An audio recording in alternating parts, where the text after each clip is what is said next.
যুধিষ্ঠিরকে ডাকার পর দ্রোণাচার্য তাকে জিজ্ঞেস করলেন যে সে কি দেখতে পাচ্ছে। সে কি তার ভাই, তার শিক্ষক এবং পাখি ইত্যাদি দেখতে পাচ্ছে?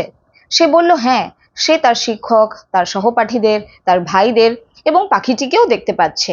যতবার তাকে এই প্রশ্ন করলেন দ্রোণাচার্য, ততবারই সে একই উত্তর দিল এবং তার এই উত্তর পেয়ে দ্রোণাচার্য অত্যন্ত বিরক্ত হয়ে বললেন তাকে সরে যেতে।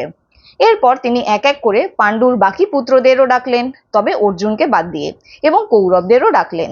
বাকি অন্যান্য দেশ থেকে আসা ছাত্রদেরও সেই একই প্রশ্ন করলে তারাও কিন্তু একই উত্তর দিল যে তারা তাদের সহপাঠী, তাদের শিক্ষক, গাছ, পাখি সবই দেখতে পাচ্ছে, কিন্তু কেউই দ্রোণের মনের মতো উত্তর দিতে পারল না।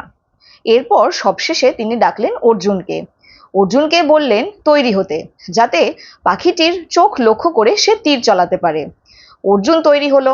এরপর দ্রোণাচার্য তাকে জিজ্ঞেস করলেন যে সে কি দেখতে পাচ্ছে। অর্জুন বলল সে শুধু পাখির চোখ দেখতে পাচ্ছে। দ্রোণাচার্য খানিক কায়দা করে তাকে জিজ্ঞেস করলেন যে সে যদি পাখিটিকে দেখতে পায় তাহলে যেন তার বর্ণনা দেয়।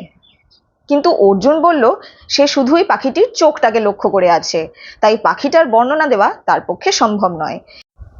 এই কথা শুনে দ্রোণ অর্জুনকে বললেন যে পাখিটির চোখ লক্ষ্য করে তীর ছুঁড়তে, আর যেই মুহূর্তে তিনি বললেন সেই মুহূর্তেই অর্জুন পাখিটির চোখ লক্ষ্য করে তীর ছুঁড়ল, আর পাখিটি সাথে সাথে ঘায়েল হয়ে নিচে পড়ে গেল।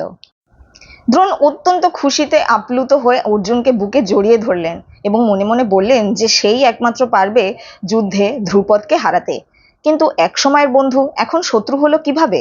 জানতে হলে অবশ্যই আমার সঙ্গে থাকতে হবে, কারণ আপনাদের সহযোগিতা আমার একান্ত কাম্য। লাইক, শেয়ার, কমেন্ট ও সাবস্ক্রাইব করতে ভুলবেন না। দেখা হবে পরের ভিডিওতে। For now, by.